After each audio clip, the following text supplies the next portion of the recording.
কয়েকজন ব্যক্তি একটা সংস্কার করে দেবেন, এটা আমি বিশ্বাস করি না। আমি বিশ্বাস করি জনগণের অংশগ্রহণের মধ্যে দিয়ে। আমরা দেখতে চাই যে প্রধান উপদেষ্টা তিনি অতি দ্রুত জনগণের সামনে তিনি কি করতে চান তা উপস্থাপন করবেন, একটা রোড ম্যাপ দিবেন যে কিভাবে তিনি অতি দ্রুত একটা নির্বাচনের ব্যবস্থা করবেন। ছাত্ররা যখন কোটা আন্দোলন শুরু করেছে সেই সময় থেকে এই আন্দোলন ছাত্ররা তারা মোবিলাইজ হয়েছে এবং এটাকে জনগণের আমরা সমর্থন দিয়েছি, সহায়তা করেছি। একটা চূড়ান্ত আন্দোলনের মধ্যে জনগণের যে প্রত্যাশা সেই প্রত্যাশাকে পূরণ করবার জন্য তারা একটা অবস্থা তৈরি করেছে। ফ্যাসিবাদের নায়ক শেখ হাসিনা পালিয়ে গেছে, তাদের যারা দোসর তারা অনেকে পালিয়ে গেছে, অনেকে লুকিয়ে আছে। নতুন সরকার গঠন হচ্ছে, একটা ইন্টারিম সরকার, অন্তর্বর্তীকালীন সরকার, এবং সেই সরকারের প্রধান হচ্ছেন আমাদের সকলের অত্যন্ত শ্রদ্ধেয় মানুষ প্রফেসর ডক্টর ইউনূস আলী, আরো শ্রদ্ধেয় ব্যক্তিরা এর সদস্য হয়েছে। এদের কাছে আমাদের প্রত্যাশা অনেক।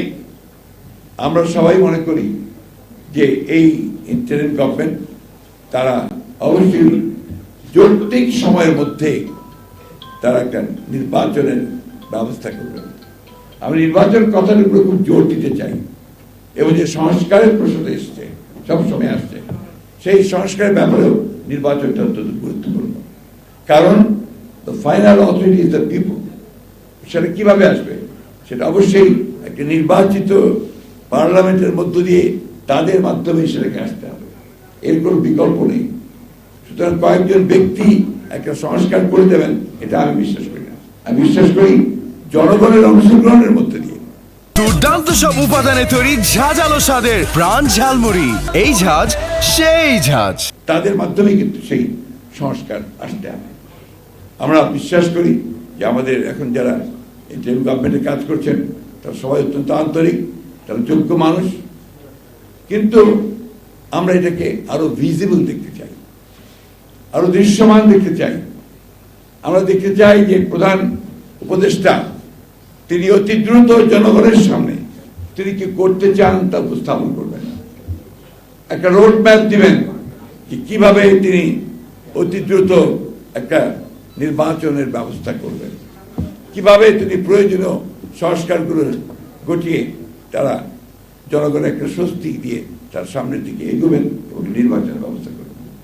আমরা দেখতে চাই না যে সমস্ত ব্যক্তিরা হাসিনার পাশে থেকে, হাসিনার সঙ্গে থেকে তার দোসর হয়ে তারা মানুষের উপর নির্যাতন নিপীড়ন করেছে, লুটপাট করেছে, দেশের পাচার করে দিয়েছে, তাদেরকে আমরা আশেপাশে দেখতে চাই না।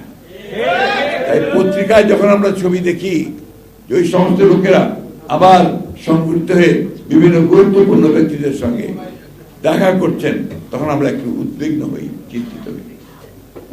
আমরা খুব চিন্তিত হই যে আজকে প্রায় 16-17 দিন হচ্ছে, এখন পর্যন্ত ওই সেক্রেটারিয়েটের যে সমস্ত সেক্রেটারিরা এই সরকারকে এতদিন ধরে চালিয়েছে, তাদের সমস্ত কুবুদ্ধিগুলো দিয়েছে, তারা এখনো ওই সরকারের সচিবের দায়িত্বগুলো পালন করছে।